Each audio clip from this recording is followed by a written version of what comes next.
It's the Tom and Mickey Show. Everything is showbiz. Lights, camera, action. Presenting Dave Koz. Gratitude. We are thrilled to be joined by our beloved friend who's infinitely talented and dripping in Grammy nominations, Dave Koz. And if you're not familiar with the name Dave Koz, you've been living under a rock, or you're just not that into smooth jazz. But Dave is so much more than that. He is a multi-hyphenate musician, a chameleon who reinvents his sound and his image like most of us change our underwear. That was over the top. I was starting to come out. I'm like, I can't stop it now. Don't speak. Don't speak. We love you, Dave Koz. Very happy to be back in this apartment. Mazel tov. Mazel tov. Cheers. Cheers. I love you. I love you both. Thank you for having me. It's very, very sweet. Thank you for being here. We'll see if you say that when the show's over. You know, this is like a Pavlovian, I know this is your show, you should be asking the questions, but when I come to this set, this apartment, this brings back a lot of memories and actually no memories as well. Oh, yeah. Because I think on that couch over there, I was passed out. That's on that couch. No, see, passed out sounds so sloppy because you're like Lily Munster. You were just sitting there in repose. It was the most peaceful sleep. It was what gorgeous. We realized as we sat here into the wee hours chatting with Darren, you can snore. Oh, I Yeah, can snore, you can especially when I'm snore. like, plied with multiple glasses of. How many glasses did Well, you know, we pour a lot of heavy. martinis. We pour heavy. We've been told we have a heavy pour. Yeah. It's not just that you have a heavy pour, but you have a heavy pour of gin. And gin makes me crazy. And a lot of people, I found out, I've done a research project that gin actually makes a fair amount of people crazy. Absolutely. Except for the two of you. Yeah, no, it's true. Gin, it's those The juniper berries. the juniper berries. The thank you. botanicals? The botanicals, the juniper berries. It's not absinthe. Nobody's cutting their ears off. Well, maybe some are, but That's what I we're was not doing dreaming that. about. When I was passed out on your couch, cutting my ear off. No, this is wonderful to be back in this apartment. I've had a lot of memories here, a lot of great memories. Thank you. Thank you. You coined a phrase on that terrace at a sunset party many summers ago, and you taught us the power of the sun and what it means to us. And we stood there and we listened carefully. We thought, and you said, if it weren't for the sun, none of this, none of us, nothing would be alive on this planet. And we must respect the sun. And that comes, I guess, from a true Californian. Yeah, we love the sun in California. By the way, no sun here. Thank you very much. Not Nothing. this week. No, Freezing cold. We picked a very bad week. But the sun doesn't ask for anything either. You left that part out. The sun gets up in the morning. Actually, it doesn't go to sleep. It's just it's the sun all the time. But it goes away for a while, lets us miss it, and then it comes back the next morning. It doesn't need a thank you. It doesn't need any acknowledgement. It's just the sun. It comes up. So I feel, and by the way, we shouldn't leave out the moon. Because The when moon's you, big. The moon is big. It's not as big as the sun. no. The sun not has really. a better publicist, I'm pretty sure. But the moon is very important, and they work together very well. They do. The sun and the moon. The Tom and Mickey. moon gives us our tides. The sun gives us our reasons to say thank you, sun, with a Right. libation in our hands. But on that note, every sunset that we watch, whether it's here at our house or anywhere, we say, thank you, sun. And we think of Dave Koz. Oh, that's very sweet of you. You actually listen to me, which scares me. Of course we listen Because to most you. of the shit, I can say that word. Yeah, you can. Of course. This This is a podcast where you can swear. You should hear what Brenda Vaccaro said. Most of the shit that comes out of my mouth is absolutely meaningless. So thank you very much for listening and giving me back that reflection. That sun salutation, if you will. Thank you, sun. Thank you, sun. Thank you, To the sun. It's probably Thank you, setting. sun. It's setting right about now, but we can't see it on this particular day. But Thank you, moon. thank you, moon. By the way. We're only about 3 minutes in, and we've toasted at least 3 times. So That means we have a good show ahead. Let's keep it going. It's a good show. So we've been down a rabbit hole with your latest album with Bob James. Yeah. Did you It's listen to it? really beautiful. Yes. Yes. Wow. Thank you. It's so much really for beautiful. listening to that. And I think we counted at least 3 standards that we are very aware of. And we wanted to start by talking about that because it's your most recent project. and we think that at least one, possibly 2 of the songs came to fruition last summer when you were at our house on Long Island. I think you might be right. Yeah. There was stuff brewing at that time period. Do you remember that we were all the way. You were rehearsing a lot. You were rehearsing. You were busy with having some Zoom calls. Trying to figure out, because by the way, we sort of backed into making this album. We didn't set out to make an album. Bob James, for your listeners, Bob James is a very famous, he's 85 years old. He's a very famous pianist and a jazz kind of icon, if you will, a treasure. Truly. And but not just a jazz musician too. He's an amazing composer, avant-garde composer. He's an amazing classical musician as well. We've known each other very well for probably over 20 years. We've known each other, and we've collaborated together, but we've never collaborated like this. And I actually asked him to come on our Soma cruise, which was the luxury cruise that we started last September for the first time in the Italian Riviera. And I asked him to be one of the artists. And he said, I accept under one condition. He didn't make it a condition necessarily, but he said, I would really love if you came to my house. He lives in northern Michigan, in Traverse City, right on a lake. It's absolutely beautiful. He's got like a compound. And he said, why don't you come up to the house? Let's record maybe 2 songs that we could do that we give to those guests, 600 guests, that nobody else gets. And we could print it up on a 7-inch vinyl, and it'd be like a collector's item, something very special for those guests on the inaugural cruise. And I said, that's a great idea.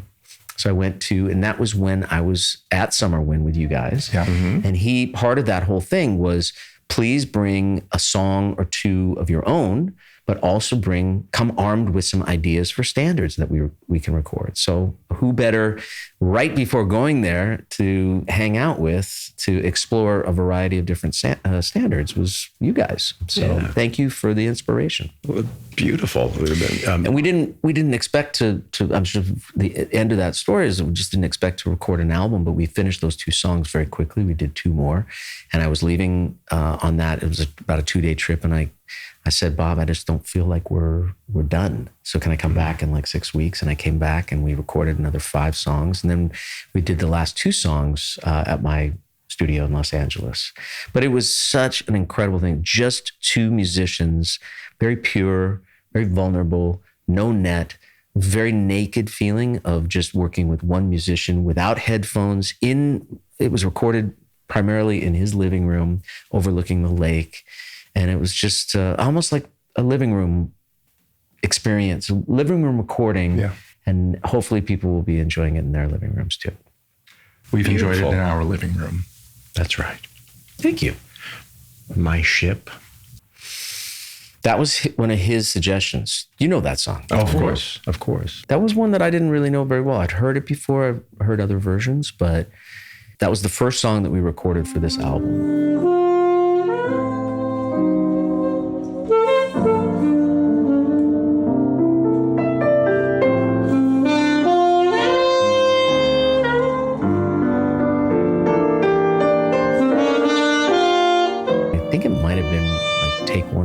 Probably take 2 of that. But remember that these are live recordings. There's no way to punch, because if you're recording live, and this is the antithesis of the way that I've recorded all of my records for 30 plus years, where you can perfect your sax track, because maybe you record with the band when it's going down, but you're in isolation. You can go back and fix or do a whole new pass, etc. You can play it 50 times and pick the best pieces and splice together your best performance. This was whatever happened is it. So there would be moments where I'd be listening to him while trying to play the saxophone the best that I possibly could. And I would know that he was having the take, that we were recording the take that we're going to use, because he was playing so brilliantly that I knew that would be the one. Meanwhile, I'm like screwing up left and right. And I'm just trying to get to the end of the take without screwing it so much, knowing that I can't go back and fix anything. So in a lot of ways, this was such a perfectly timed project for this point in my life, because it was more than anything, it was an exercise in getting more comfortable with my own imperfection. And it was I struggled a lot, but I also am very proud of the end product because it was capturing a moment. And the two of us were breathing together and making music together, and we were really feeling it together. And, I think that's represented on the album. Beautiful. And that's the first time you've ever done anything like that. Even remotely like it. And for him too. Good. So it was really... You really challenged yourself. Yeah. And then we finished the album, it comes out in March, and as we were preparing to do a handful of shows to promote the project, I remember I was on our Christmas tour at the time, and I was talking to him on the phone. And Bob, I said, well, maybe we could use a trio. He's got amazing young musicians that I had just seen play and totally blew me away. I said, well, maybe we can use your musicians. If you want to use my musicians, we can do it. And he said, stop. We should really do this just us. This was even before the album was called Just Us. He said, this is how we made the album, and we shouldn't shy away from being bold. This is an 85-year-old man. Wow. I hope to just be able to get out of bed when I'm 85, let alone go on tour. And he's got a busier schedule than me. And so he really made the pitch. He said, I really think that we should do this, just you and I. And I was very, very nervous about that.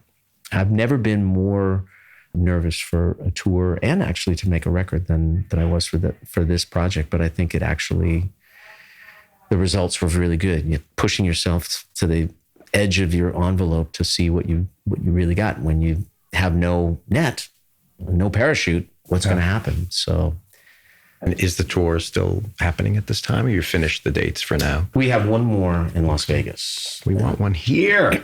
We'll have one in New York. Though we can travel. We can travel. We haven't done that, but okay. I promise you. Please. At some point. Please. If you book it out at the theater by us at the Stoller Center, we told you. Well, maybe that would be we'll put it here on record again. The best after party ever, just 10 minutes from the gig. Have you ever done one of these at Summerwind? I'm going to tell your listeners right now and your viewers that Summerwind, their house on the island, Nissequogue, Nissequogue. That is spectacular. Nobody I have to think twice anytime that the operator says, can you spell that? Yeah, it's not easy. And how many summers has it been that I basically camp out there? I arrived there. Years. No, we haven't. You guys are so nice. We've had the house 7 years, dear. I think this could be our 5th summer coming up, maybe 6th. Yeah. We'll check the guest book. It's not summer unless there's a Summerwind. Extended stay at Summerwind. Thank you very much. No, it's joyous. Dave has brought so much to our lives. I concur. Well, in all ways. Thank you, son. Thank you, Dave. But they're the little things that you've taught us along the way. Things that you've changed the way we think about making eggs. Yeah. Thank you for bringing that up, because it's an important thing to talk about. These are maybe the most important things to talk about, especially in these troubling, trying times. Why? Yeah, I mean, if you can make a 1-egg omelet instead of a 3-egg omelet, that's 2 less eggs. You've got to do that. So that's like significantly less money now. Yeah, I stand by it. It's a French omelet, a 1-egg French omelet. You have to have the right pan too, which, by the way, you did not have. But now we do. Now we do. Yeah, I got you the pan. Thank you. You're responsible for your own butter. And you need lots of butter. We churn our own. Yes. Lots and lots of butter. But those are fun breakfasts. Actually, all the day parts are very fun. That's the thing about the Dave Koz omelet, not what you've called it, but what we call it, because it is so different than a typical 3-egg omelet. It's light as a feather. It's like a crepe. It's just such a beautiful thing. And as soon as somebody's digging into the first one, you say, would you like another? Now, this would never fly in a restaurant. You can't just keep putting out 1-egg omelets. Economy of scale. Nowadays, maybe, because eggs are what, like $62 Well, no, that's each. today's point. Who knew? You saw that coming. You were prescient. Well, maybe this is like a way of, but I don't sell these things. This is my, I could sell them, couldn't I? Just They're travel popular. around, Omelets? travel around the world going into people's homes and making a 1 egg omelet for them and their family. Or a concession at your shows. So after the show or before the show? Am I out Yes. there? Both. Yes. Fill them up. Well, you can have people out there doing that. You teach them the ways of the Dave Koz omelet. But we share it now with anybody that stays at the house, and we say specifically these are Dave Koz omelets. So I have to give credit where credit's due. I learned how to do it from a guy named Korosh Garisha, who's my friend. He's part of the Saucy Posse, which, by the way, this denotes a member of the Saucy Posse. The Sausalito Posse is a terrible name, by the way, but it's a great Saucy Posse is a great name. Okay. Really? Yeah. I think it's kind of a lame name. But the Like Saucy lame Posse name. is a group of people that found each other in... Can I talk to this camera? No, But it we're really here. is about this. We're here. So Saucy drink. Posse is... Go ahead. Saucy Posse is a group that formed on the basis of friendship that I had with Korosh Garisha. And we found each other in Sausalito. We were all living there during COVID, and we couldn't go anywhere. So we all banded together. But it's not a cult. I just want to say that for the record, it's not a cult, even though we all have this circle on our hands. Yeah, that's what most cults say. That's what most people in cults say. It's not a cult, and then they show you a tattoo of their cult. see, I thought that tattoo, and I appreciate you telling us this story and our millions of listeners. I thought that had something to do with Buddhism. No. So sorry to disappoint you. I'm crushed. No, it's the Saucy Posse. Okay. I like the simplicity of it. Yeah. It's lovely. Thank you. It's my only tattoo. There's no I others. have no tattoos. I'm thinking of getting one. Oh, you've been talking about all sorts of things. What would you get if you got a... I'll tell you tattoo? exactly. Oh, you've really thought about I'm this? inspired by that circle because I believe in Buddhism, as I learned in the Gary Shandling documentary. That You means told me to watch, which I it's loved. fantastic. I loved. That sort of means that it all happens as it's supposed to. It all is, don't worry about anything. And that's kind of, and I'm saying that miserably, but it's much deeper and much more profound than that. But I also am tempted by the pink triangle and a red heart. In one? Yeah. Or- Yes, all okay. in one. A Sounds like a circle mess, doesn't it? with a heart and a pink triangle in it. So there would be the circle on the outside, then the triangle, and then the heart inside? Correct. And these would all be the same color? No, the triangle has to be pink. The heart has to be red. And then the outer could be anything? Dark blue. I think it sounds lovely. You like it? Yeah, I do, actually. Okay. And where will it go? We'll This is talk very- about this later. Well, if it's not visible, then your clients don't need to... You'll help me figure out where it goes this summer. I mean, I think maybe right on your left nipple. Right on my it. left nipple? I've seen that nipple. It's Really? a nice one. Better than the right, actually. It's more appropriate for extensive needlework. Well, that's the one you don't feel, right? Or that's the one that's extra sensitive? I keep getting them. No one of them is extra sensitive. Yeah, one is extra sensitive. I think the right I one wouldn't is put a extra. tattoo on that one. How would I know that? I can't tell you. All right, so let's use What happens at Summerwind stays at Summerwind. Let's use that as a launching pad to immediately dig into which of these things is not true. Oh, okay. Which of these things is not true? Oh, wait. Is that a question? No, we're going to give you an A, B, and a C. Oh, okay. Because I was waiting. Because I don't even know there was what a the bit A, of B, a and C are. pause. You did Yeah. this. You did this with Bob. You have a thing with Bob on this, right? Yeah. Yeah. 2 truths and a lie. Tell us. Two truths and Tell a us lie. how that happened, and then That's what how the kids say it. 2 truths. 2 truths, Two truths and a lie. A, at certain dinner parties at our home, by the end of the night, everyone at the dinner party somehow found Grindr on their phones. The app just appeared on their phones. That's one.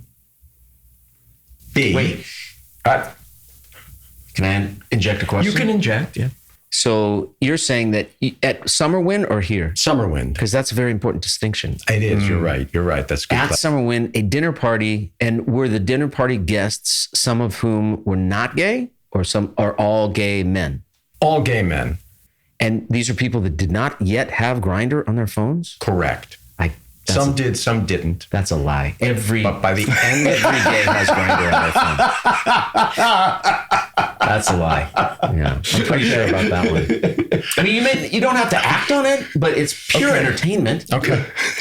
I mean, I could whip it out right now and see. I'm talking about the Grindr. Okay. And we could see who is available even on this floor. Well, there's a hootenanny going on next door, so. This episode is getting very gay all of a sudden. Yeah, It's okay. We can butch it up. No, it's okay. All right, so that's 1. 2. I am very gay, by the way. I'm more gay than you, and certainly more gay than you. You're queer with a capital Q. And by the way, I thank you for bringing that up because, and I know that we're right in the middle of something else. That's but okay. We can come back. We can pivot. Don't lose your spot. I will not lose my spot. I promise. But I think that I think I'd like to be queer now and not gay because gay is so boring now. It is. Yeah, It is. that's why we can't get a TV show. They told us gay is not hip anymore. Yeah. So that's why we're doing this. You switched to Two podcast. gay men? No, that is not diverse in enough. podcast, gay is still, kind of cool. Yeah, they like gays with gray Television, hair. not so much. Not Boring. so much. But podcasts. Anyway, where were you in your... Where was I? There are 2 more questions. So you threw that out as untrue. Mm-hmm.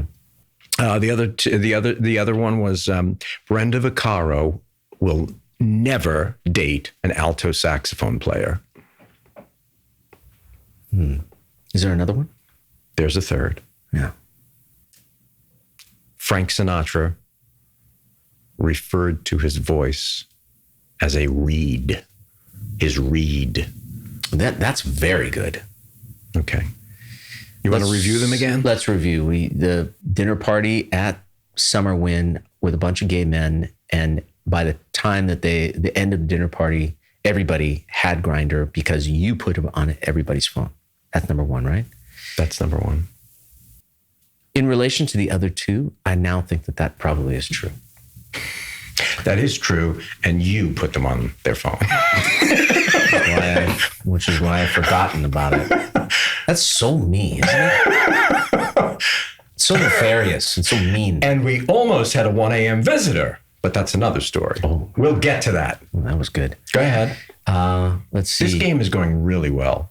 Brenda Vaccaro will not date an alto saxophone player. That sounds like because I think that I don't know for sure, and you guys know everything there is to know about Frank Sinatra. So, but I think that that's true, that he referred to it as reed. It sounds plausible because it's 2 reeds that are moving together that make a voice.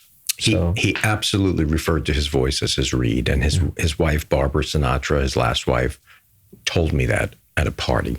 Really? But you'd never heard him say I had never heard it before. I was absolutely fascinated by it. Wow. And since that was probably 25 years ago, 22 years ago. And ever since then, I've been trying to remember to tell you that. That's really a good one. Yeah. And as for Brenda Vaccaro, she's got a lot to say about a lot of things. Especially alto sax players. No. But she did not. It wasn't Brenda specifically. It was a friend of hers who said, "Don't ever date an alto saxophone player." So, but why? But it wasn't her. I mean, Well, no, we went into that. We went into some detail, like soprano sax, Exactly. tenors. No, she said, alto saxophones? I don't know. Because typically there's some crossover. Yeah. And do you? So we'd like to dig into the psychology of this a little bit. Why would anybody have a negative, visceral reaction to an alto saxophone player versus a tenor or a soprano or a baritone? And which of those instruments do you play? It's a 2-part question. Can I take the second part first? Absolutely. I play all the saxophones, alto, tenor, soprano, and baritone. Baritone is actually my favorite of the saxophones to play. It's just so freaking heavy, you don't want to carry it around. But I love playing that instrument. I started on alto saxophone, which is very suspect because alto saxophonists, now I'm finding out on this show, they're very suspect. But I started on alto. It's like the most of the saxophone players that pick up the instrument to start will start on the alto because it's sort of, if you will, it's probably the easiest to play. Soprano, which is the smallest one, And you know that I play that little curved soprano versus the one that Kenny G plays, which is the straight one. So he's the straight one and I play the gay one. And but that is actually the hardest instrument to play. The curved soprano is really difficult because you have to blow a lot of air through it to make the sound, but it's also very pitchy and just constantly have to be thinking. Tenor is a beautiful, and I think it kind of has the voice of the tenor is low and it kind of is synonymous with that smoky jazz club and kind of very, very cool, John Coltrane, Sonny Rollins, Sonny Stiz, like the real cool. The alto is a different voice and a different sensibility to play it. And soprano, I don't know. I'm not sure about soprano. The coolest saxophone players are baritone players. Okay. That's interesting. That's for me. That's interesting. But out of curiosity, have you ever dated an alto sax player? I would never. From a man who knows. Absolutely never. Stay away from alto saxophone players. I would date a tenor player. Okay. I've never actually dated a saxophone player, though. That's interesting, too. See, we like to refill these for continuity. This is what happens is you don't even realize what's going on. And the next thing you know, you sleep on that couch. No, we will not allow that to happen. It's not gin. It's not gin. No, this is going to happen with this one, too. We have a big night ahead of us. We are going to the Polo Bar for dinner. Do you know that the Polo Bar, anybody that I've said this to, and I'm not a New Yorker, so I don't know. I know about the Polo Bar, but I didn't realize that, oh my God, when I said the Polo Bar to a couple people, I said, that's the most impossible place to get in the entire tri-state area. Well, probably the planet. So how is it that you get in there? We can't talk about that. But let's have another toast. The Polo Bar. And then we're going to go to Bemelman's. Is that okay too? Oh my God, what a perfect New York evening. Yeah. Yes. Because I had lunch today with this kid, Brian Eng, Yes. who is quite an interesting guy. And you don't know him, right? We met him at... We think, I don't know that we met. I think it was. Did he? Did we? You met him where? We met him, so Jim Caruso knows him. Very well. Yeah. And he brought him to Barry's Radio City back in October. He was his guest. Okay. So we were all backstage for He's Barry. a really deep kid. I'd never met him before. We'd communicated, and I'm a fan of his. He's a really nice singer. Great singer. Great piano player. Pianist. 26 years old. Oh my God. He's just got a great sensibility about him. He's now venturing into his own songwriting. He's been very much in the Great American Songbook for the last, since he's been doing it. He is one of these new kids on the block where you have to do everything. So he's his own manager and he's his own agent and he's smiling and dialing and emailing and every day. And he's booked his own tours around the country. Is he good with the social media stuff? He's good with social media. Okay. It's an interesting time period now as I've sort of graduated to somewhat of an elder statesman in our world. The best part of my life right now is getting a chance to hang out with younger musicians that somehow are not embarrassed to be seen with me in public. And just to learn from them, and if there's anything that I can offer in terms of my life experience for them. It's a completely different world now for younger musicians than it was when I started out. Sure. It's the democratization of music where now if you have a good idea and a couple $100 worth of recording equipment in your bathroom, you can record a record. Yeah. And with one keystroke, you can have international distribution. And there used to be all these roadblocks to that for our entire record business up until just recently. So now there's so much more music, and that's a great thing because now there's not these gatekeepers, the labels where you had to be signed to a record deal and all that stuff. So there's just a lot more music to sift through. And that's the hardest part is it's not hard to get your music out there. It's just how do you get people to listen to it? Right. That's amazing. I mean, it's a lot like what we've gone through with the journey with TV and networks and the network executives who you start a conversation, 6 months later, they're gone. You start a new conversation and the entire landscape of TV has changed. Well, this is not what we're doing now. It's like, well, we don't have to do what anybody's doing now. We're doing this. This is what we decided is. If people like it, they'll tune in. If they don't like it, we'll probably keep doing what we're doing anyway. Well, now are we supposed to adapt? No, you guys are doing it the right way. You have an idea. You say, well, we don't need a network. I'm just going to do this ourselves and put it out there and build a following. I, for one, am happy to be a part of it. Thank you for having me. Are happy to have you. You're in very good company. How much does this pay, actually? Scale. So get on the scale. how much do you weigh? It's not how much do you pay. It's how much do you weigh. We pay by the pound. You're about 125, I'd say. We can give you $250. Really? That's good. $2 for every pound? Should have been fat. Not all at once. Okay. Slow down, fella. Installments. Oh, DK. How many people call you Dave Koz? A lot of people call me Dave Koz. Oh, good. What? Yeah, the full name. Yeah. The full name, Dave Koz. Dave Koz. I think it's because it's easy. It's easy.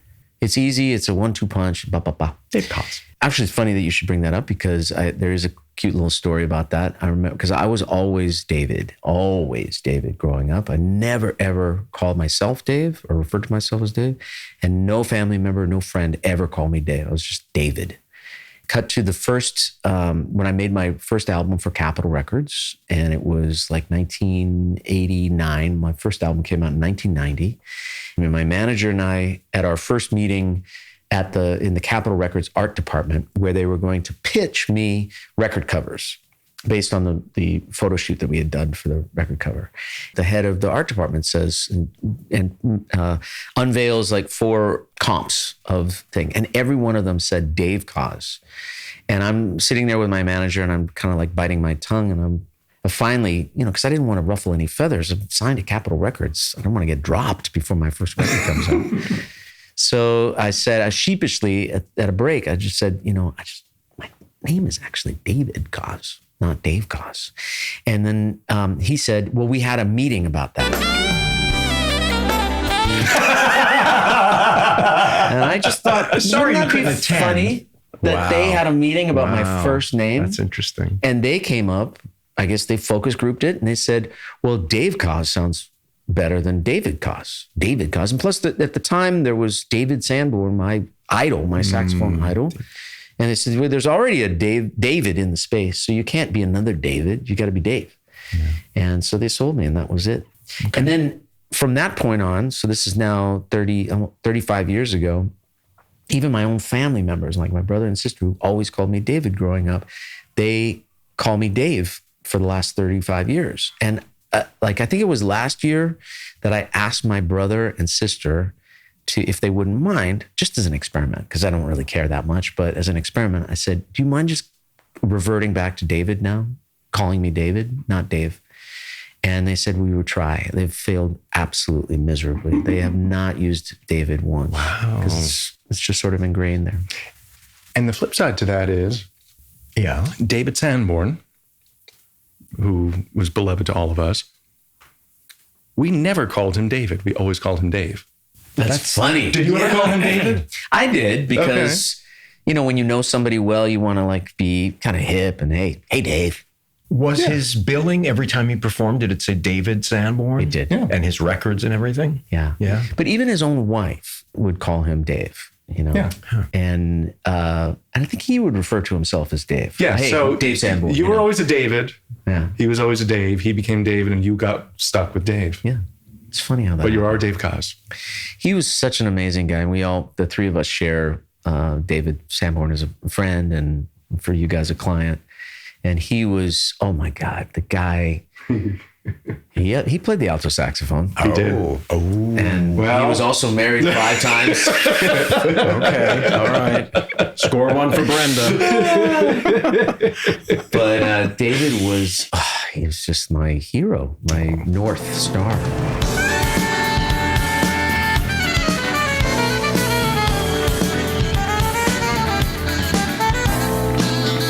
When did you first meet him? I met him when I was in high school. He was playing the Universal Amphitheater in Los Angeles, and he had a sold-out show. It was like 5,000 people. He was so popular when I was growing up. And I memorized all of his music and played along with his records. And then a friend of a friend of a cousin of a friend of a sister of a cousin invited me to They had backstage passes to see him, and I went to the show, and now I'm face to face for the first time with my idol, and I was just a blubbering fool, just like, I don't know what to say. Just, I love you so much, and I just learned all your music, and finally, and I just went on and on. I could tell him I could sense him being very uncomfortable, and he was like, stop. I'm like, oh, shit. He said stop? Yeah, stop. Wow. And he said, probably the best advice that I've ever heard, career advice. He said, I'm still here. I got hopefully lots of years ahead of me. Why don't you just let me be me, and you find out who you are and do that. That came out a little harsher than it did out of his mouth, but it was really good advice because that's very sweet. It's very easy. And I find this a lot in our world where it's easy to sort of get stylistically attuned to one musician that you kind of hop on that bandwagon, especially if they're successful. And then you end up sounding like that person and maybe a little too much. So this was a really nice thing to hear at a pivotal time in my development. And you were how old then? I was probably 17. Okay. And we ended up becoming good friends and colleagues and recorded together and wrote together. And we did this big tour together. And every tour picture, you can go on Google, whatever, you type in Dave Koz and David Sanborn. And there are pictures of the tour. Every one of them has the same exact picture. It's David Sanborn, head back, eyes closed, wearing a beautiful black jacket, just looking so cool, right? And then there's me right next to him going, oh my God.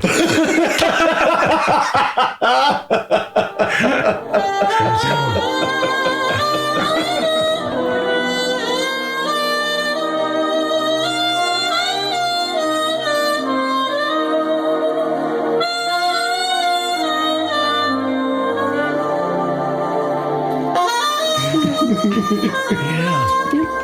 Try for yourself. Our idols, the people we put on pedestals and revere, and they make such an impression in our lives.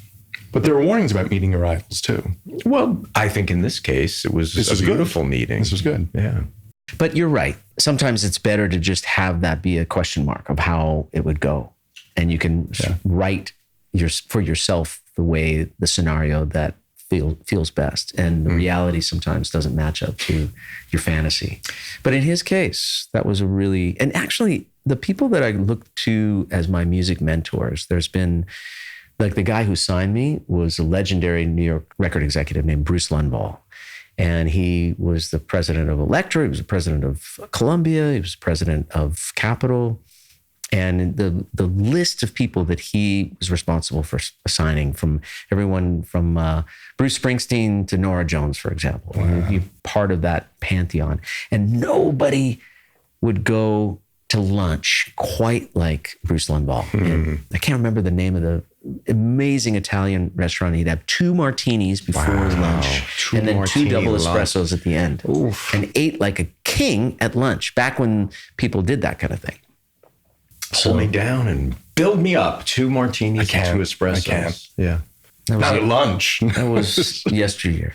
But like Herb Alpert is still a big mentor of mine, just turned 90. He was just here. He was just in New York last week, 2 nights. I got pretty close to Burt Bacharach, and I've gotten a chance to really get to know and be inspired by a tremendous amount of wonderful people in my life. I feel very blessed that way. Well, you're a wonderful person, and I think that helps. Thank you, Mick. I'm not just stroking the ego. You are. Touch me again. In the morning. Thank you. Then just walk away. Thank you. Touch me. I appreciate that. Thank you. I love the both of you too. And we love you. Mutual Admiration Society. And we have our fun summers together. We have our fun. This summer we are taking the boat out. Last summer we missed the boat. We missed the boat last summer. I don't know what happened or why. It's about scheduling. Those are some great days. Those are fun. And good times are coming. And we'll have them again. And you played, let's not forget, you played a duet with George Gershwin in our music room.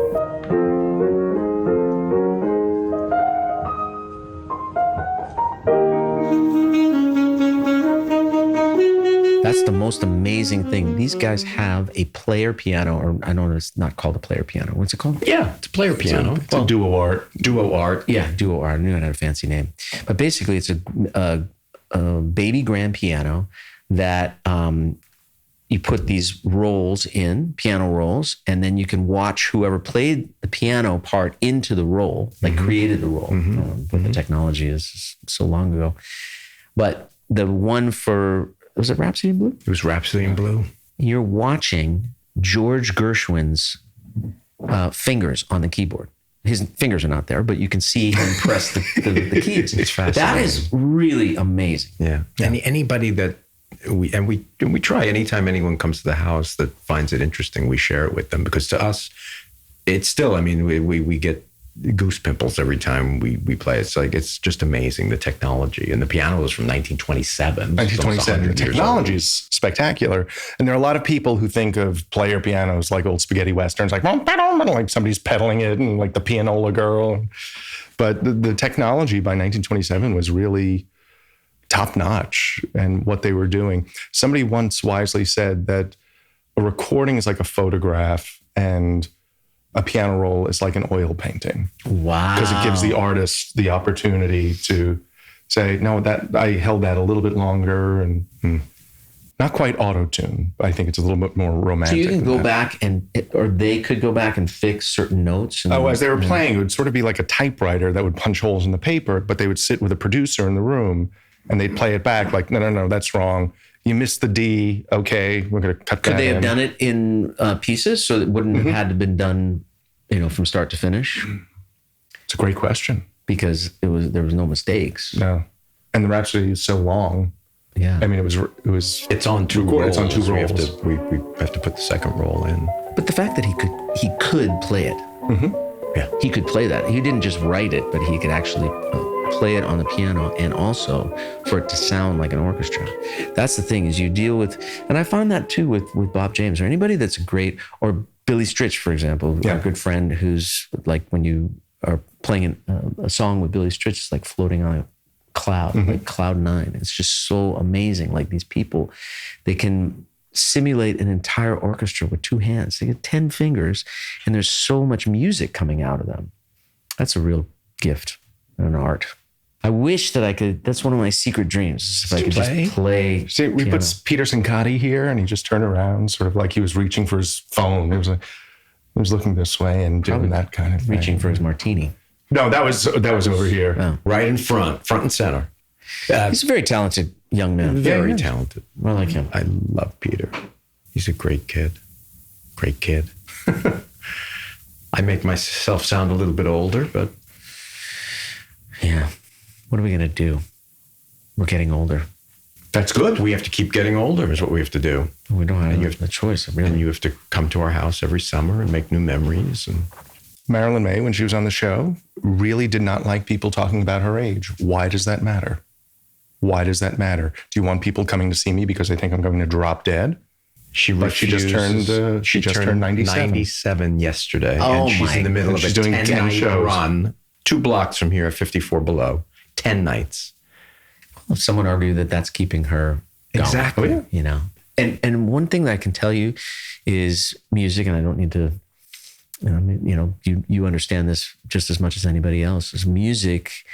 There's something that happens with music in your brain that is like, it's the best Sudoku or crossword or whatever. It's like you can hear your brain work through music, and also the way that if you're not a musician, the way that music enters your brain and goes through your ears and into every little crevice of your soul. Like, I've used this as an analogy to describe what music is like, where if you're walking on a sidewalk and you take a pitcher of water and you pour it on the sidewalk and you watch where the water knows how to go into these tiny little crevices. That's like music. I love that. Fills Finds the crevices. all the little crevices that need caressing. Yeah. I've been so humbled by it for my whole life.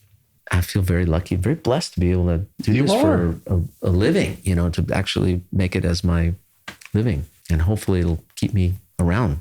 So I can get to at least 97. At least 97. And then some. And fascinating how people in older age homes and facilities and such, they may be losing their memory on all sorts of things and names of family and friends, but they remember the lyrics to songs. Yeah. That boggles my mind, but it's a different part of the brain. It's a beautiful thing. I think. But I credit you with this all the time. We were out at Summerwind, and you sternly said, like, why don't you listen to newer music? You're always listening to old music. Why don't you listen to new music? And I think I responded with something like an old codger, like, well, because nothing interests me.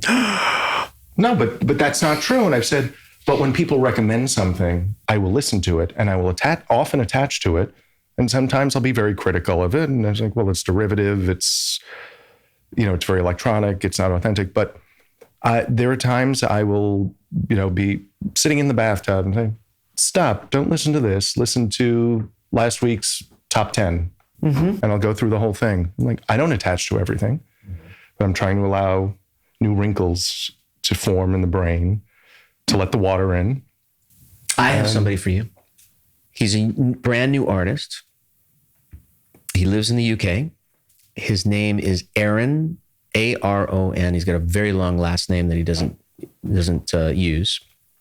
And he goes on Instagram, Aaron the Guitarist. I'll write that down. And he writes new songs, but and he's got a voice like Chet Baker. And he writes music like that classic Chet Baker album. All right. Well, that would speak to us. It's like Great American Songbook songs, but they're new compositions that he has written.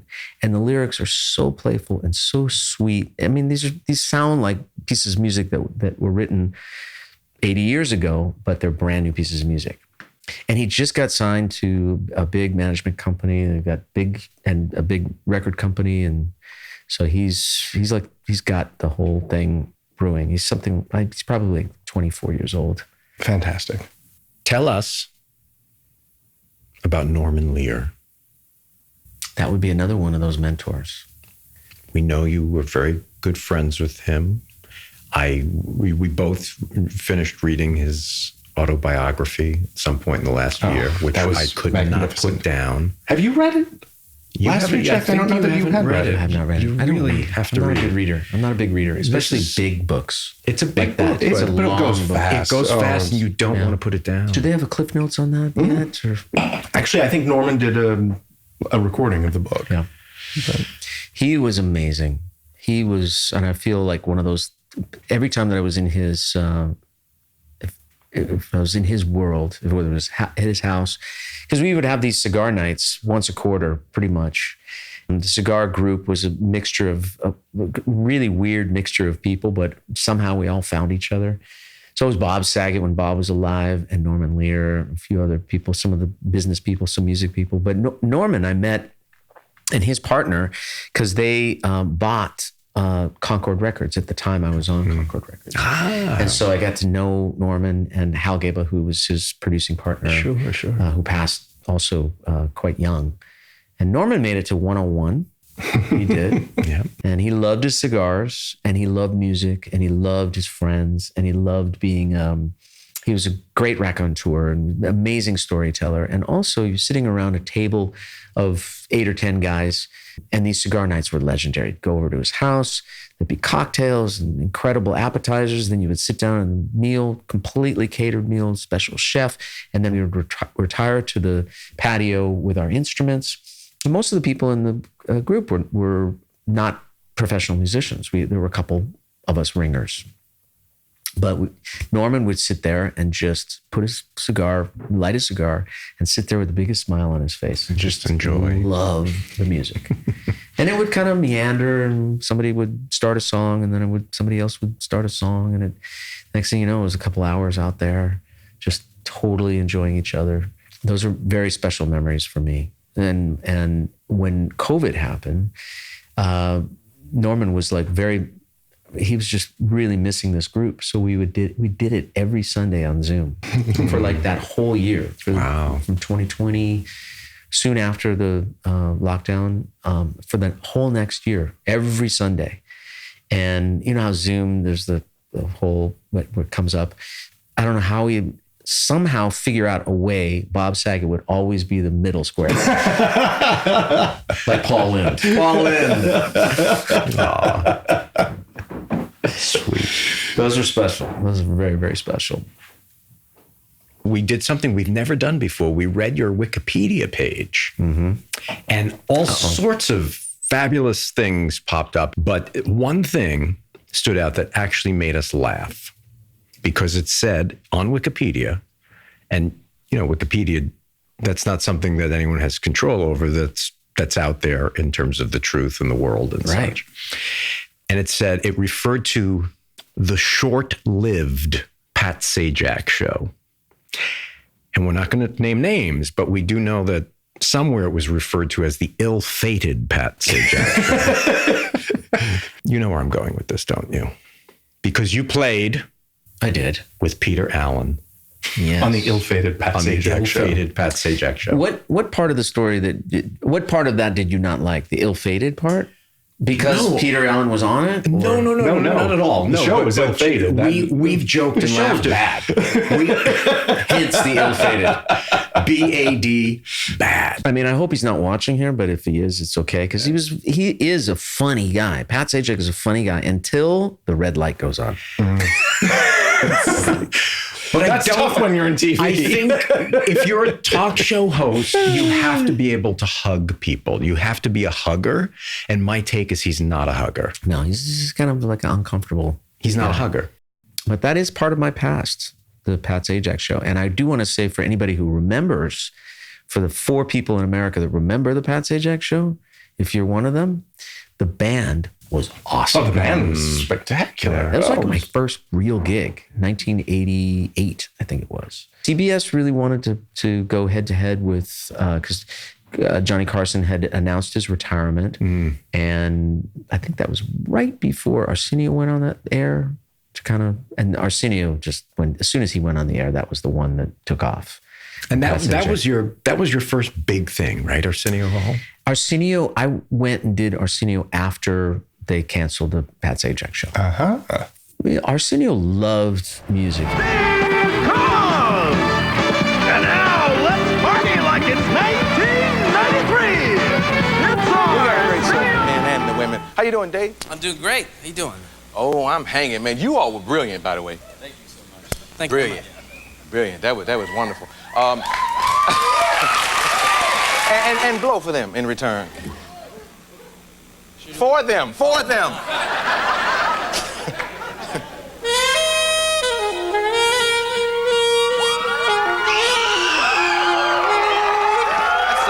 does it, man. I gotta get me one of these. Somehow he kind of like would always come over to me if I was there that night, and he'd always kibitz with me. And he knew that he'd have a willing foil with me. Like I would be up for anything. Or one time went there, and a producer said, we have an idea for a little skit here. Arsenio wants to see if you can cook cream corn in the bell of your saxophone. So can we figure out a way to get like a little thing made to put in your saxophone where we can put the corn in, we can film it. And I'm like, yeah, come on, bring on the corn. Bring that. I just started out and everybody was watching that show, and I could feel it immediately. Like if I was on that show on a Thursday night and I went, to do gigs over the weekend on a Friday, I could feel it at the airport. Like, you really could feel it immediately. Those were really great times. And he was a huge supporter and really changed my life. I read in the Wikipedia that you officially came out in The Advocate in 2004. Is that correct? That's absolutely So 21 years ago, you said, I'm gay. I said it before that as well. And many of your boyfriends knew it before that.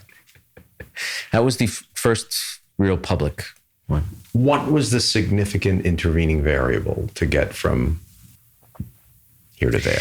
Well, it was at a time when people didn't come out. Men didn't come out like they do now. And I think the new coming out is not coming out now. Yeah. Because there's really no need to, based on what we talked about before. Because being gay is like, okay, whatever. And nobody cares. But back then, people cared.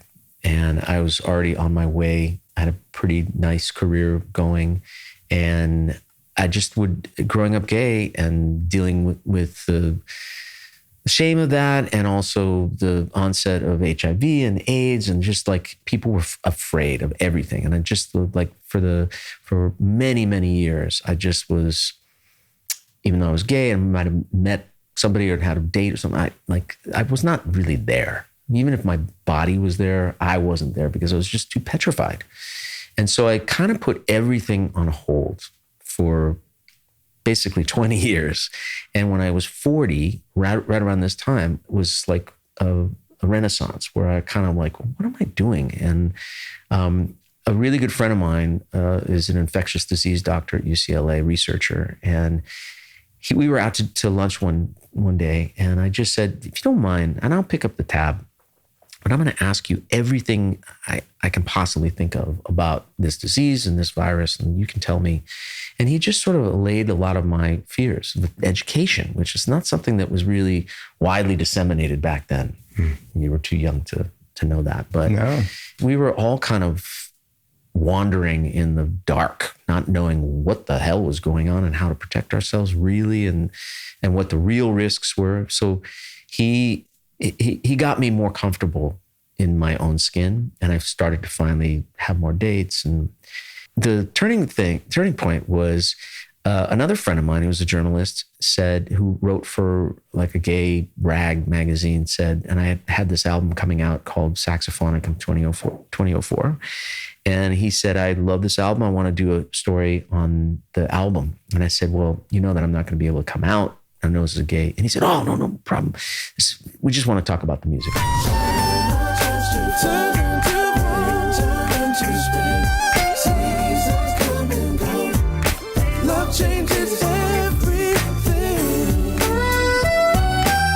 So I do the interview. He turns it into his editors, the new editors of this magazine. I was kind of not out publicly, but people knew I was gay. Because I was out and about, and these guys knew that I was gay. And he said, you have to ask him about being gay, otherwise we can't print it. This is our new edict.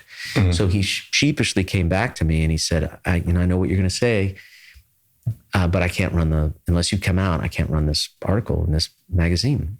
And I noticed the way that I felt, like instead of it being that just write it off, it's not going to happen. I was like, well, maybe this is time.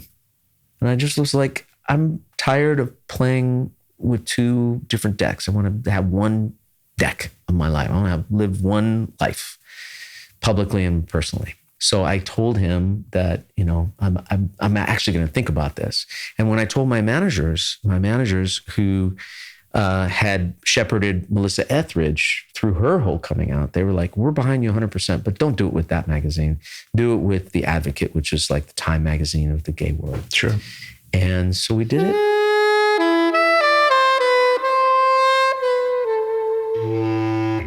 I was like, praying that my career would still be salvageable, no matter what happened.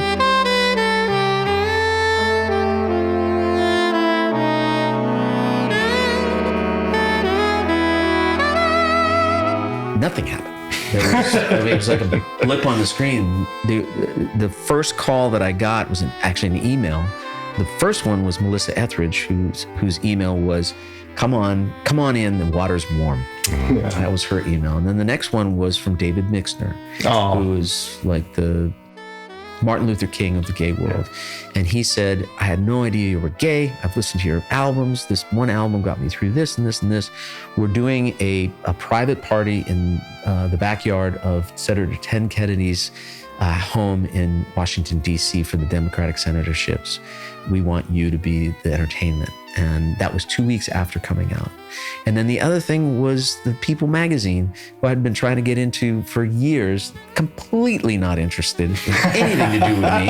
All of a sudden, they said, we want to make you as one of the 50 bachelors of that year. And so next thing I knew, I was doing a photo shoot for People magazine. So it was like very quickly, all this positivity coming in saying, you did the right thing.